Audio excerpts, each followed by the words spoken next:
And we'll start with what is really the news of the day in the portal, and that is Justice Haynes. Of course, the Alabama running back, former 5-star, is on his way to Michigan, and this is a huge, huge pickup. Well, let me not put let me not let you know, let me not say that it's happened yet, because it's not done yet.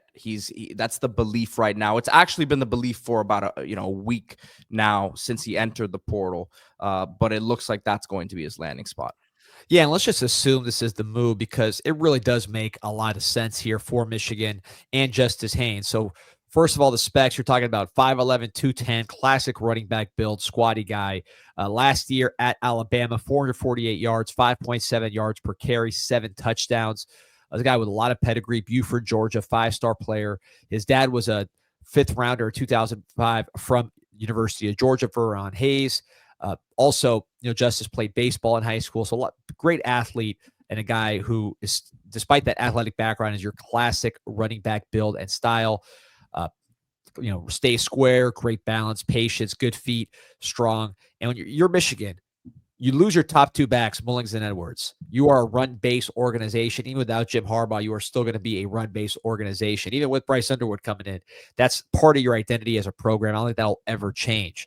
You have Jordan Marshall, the true freshman from Cincinnati, had 100 yards against Alabama, MVP performance in that bowl game, but he's going to need help. So a guy like Justice Haynes, who's used to playing in a rotation, but, wants an opportunity to really thrive in the Big Ten, I think he fits like a glove. Again, you see just a classic running back with his balance, shoulders always square to the end zone, the lateral quickness, and he does have some speed. I don't know if he's going to just come in and be the man or if he's going to be splitting carries with Marshall.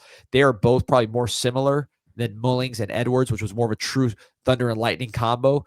These 2 guys are both just your classic productive back. So I think you'll just see, normal rotation as opposed to one playing one role and the other playing a different role. But I think it's a fit. And I think when you add Bryce Underwood or Mikey Keene as a starter, either way, this Michigan offense should be much improved. Second player that they've taken this portal cycle from Alabama, as they also got the defensive tackle Payne, big boy who's going to bring a lot of experience there in the middle of that defensive line. And these are Haynes's highlights from high school, obviously, but showed what he could do this season already. So interesting time at Alabama. Obviously, still the transition is still ongoing, as we've seen, as it wasn't smooth sailing.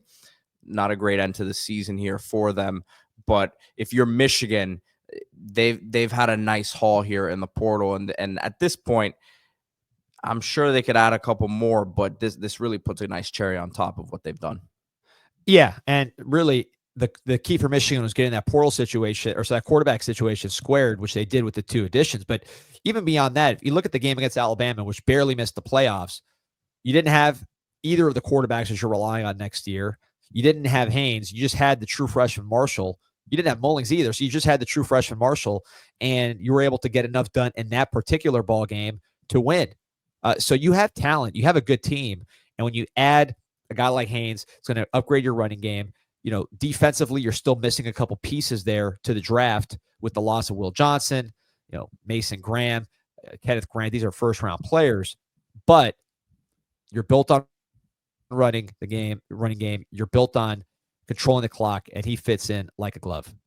Yeah, really good pickup for them, and I'm sure it'll be a bounce back year for Michigan. A lot of good things in terms of momentum happening for them heading into next season.